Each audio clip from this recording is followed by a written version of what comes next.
வணக்கம். சற்றுமுன் கிடைக்கப்பெற்ற மிக மிக முக்கியமான செய்தி ஒன்று வெளியாகி உள்ளது.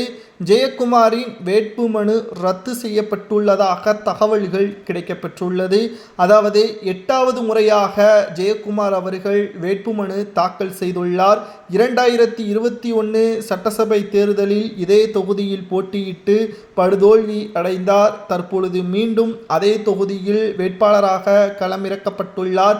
எனக்கு ராயபுரம் தான் வேண்டும் என்று எடப்பாடியிடம் கேட்டு இந்த தொகுதியை பெற்றுள்ளார். இதற்கு மிக முக்கியமான காரணம் அவர் பெற்ற 5 முறை வெற்றிதான். கடந்த முறை தோல்வியடைந்ததற்கு காரணம் பாஜக தான் என்பதை தெரியப்படுத்தியிருந்தார்.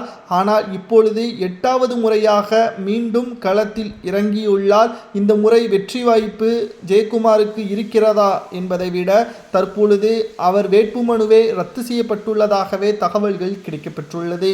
இதற்கு மிக முக்கியமான காரணம் அவரது சொத்து பட்டியல்களில் பல்வேறு குளறுபடிகள் இருப்பதாகவும் சரியான தகவல்களை தெரியப்படுத்தாத காரணத்தினாலும் தற்பொழுது அவரது வேட்புமனு ரத்து செய்யப்பட்டிருப்பதாகவும் தற்பொழுது மீண்டும் ஒரு வாய்ப்பு அவருக்கு வழங்கப்பட்டுள்ளது.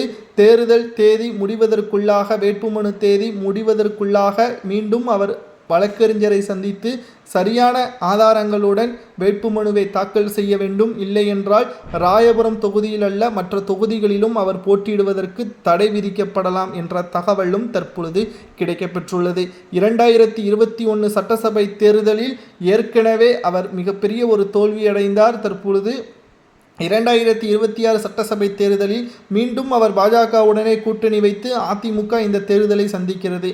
ஏப்ரல் 6ஆம் தேதியுடன் தேர்தல் வேட்புமனு தாக்கல் முடிவடைகிறது. அதற்குள்ளாகவே அவர் மீண்டும் வேட்புமனுவை சரி செய்து அதற்கான ஆவணங்களை தேர்தல் ஆணையத்திடம் சமர்ப்பிக்க வேண்டும். இல்லை என்றால் அவர் தேர்தலில் போட்டியிட முடியாதவாறு தேர்தல் ஆணையம் இந்த முறை செய்துவிடும். அதற்கு பிறகு 2031ஆம் ஆண்டு தான் அவர் தேர்தலை மீண்டும் அவர் சந்திக்க முடியும் என்ற தகவலும் தற்பொழுது கிடைக்கப்பெற்றுள்ளது. 2026 சட்டசபை தேர்தல் அரசியல் களத்தில் ஒரு எதிர்பார்ப்பான ஒரு தேர்தல். இந்த தேர்தலில் ஜெயக்குமார் அவர்கள் ராயபுரம் தொகுதியை ஏன் மீண்டும் பெற்றுள்ளார் என்றால், நான் அதிமுகவின் உண்மையான விசுவாசி, உங்களது பகுதியின் பாதுகாவலன், ராயபுரம் எனது கோட்டை, பாஜக அதிமுகவுடன் கூட்டணி இருக்கிறது, ஆனால் எனக்கும் பாஜகவிற்கும் எந்த ஒரு சம்பந்தமும் கிடையாது, என்னை ஆதரித்து பாஜகவின் நிர்வாகிகள் யாரும் வரவேண்டாம் என்பதையும் ஜெயக்குமார் அவர்கள் கூறியுள்ளார். இப்பேற்பட்ட ஒரு சூழலில் தான் தற்பொழுது ஜெயக்குமார் அவர்கள் ராயபுரம் தொகுதியில் போட்டியிடுகிறார். தற்பொழுது மீண்டும் ஜெயக்குமார் தோல்வியடைந்தால் நிச்சயம் அவர் மிகப்பெரிய அளவில் மனவேதனை அடைவார் என்றும் கூறப்படுகிறது. ஜெயக்குமார் அவர்கள் வேட்புமனு ரத்து செய்யப்பட்டது சரியா தவறா என்பதை கமெண்ட் வாயிலாக மறக்காமல் கூறுங்கள்.